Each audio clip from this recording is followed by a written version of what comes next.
Bwana Yesu asifiwe. Shalom mtu wa Mungu. Nikukaribishe tena katika mwendelezo wa kujifunza kupitia vipindi vyetu vya Victor's Generation. Na leo ninazo habari njema kutoka katika kitabu kile cha Yohana Mtakatifu sura ya 14 na mstari wa 27.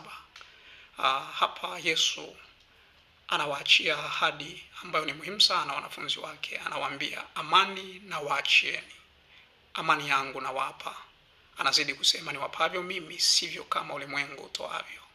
Lakini baadaye anaendelea kuonesha kwa nini anawaachia amani yake. Anasema, msifadhaike mioyoni mwenu wala msiwe na woga. Ni muhimu sana ahadi hii au jambo hili ambalo Yesu katika mwisho wa huduma yake analitangaza kwa wanafunzi wake, kwa sababu anaitofautisha kwanza amani anayoitoa na vile vitu ambavyo dunia inaweza kutoa. Pengine dunia pia ina namna ambavyo inaweza kuzalisha amani yake na kuwapa watu wake, lakini anajaribu kusema kwamba mimi ninayoitoa ni tofauti na ile inayotolewa duniani. Na amani anayoitoa ni ile amani inayoleta matumaini ndani ya moyo wa mtu.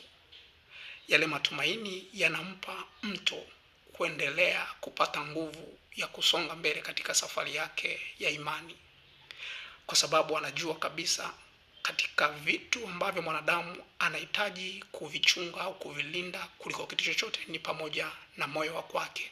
Kwa ndio maana anajaribu kulinda moyo wa kwake, moyo wa mwanadamu au moyo wa wanafunzi wake kwa namna ya amani ile anayoitoa, kwa sababu imebeba matumaini ya kumsaidia kuvuka katika magumu na changamoto na woga na mafadhaiko atakayokutana nayo.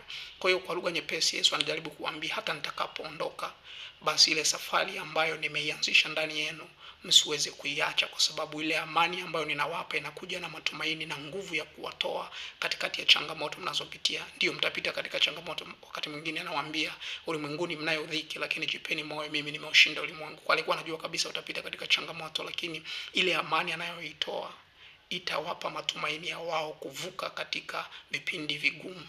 Watapita kana kwamba hawavioni hivyo vipindi.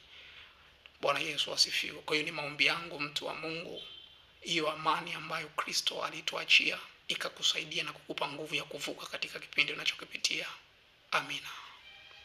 Itawapa matumaini ya wao kuvuka katika vipindi vigumu. Watapita kana kwamba hawavioni hivyo vipindi.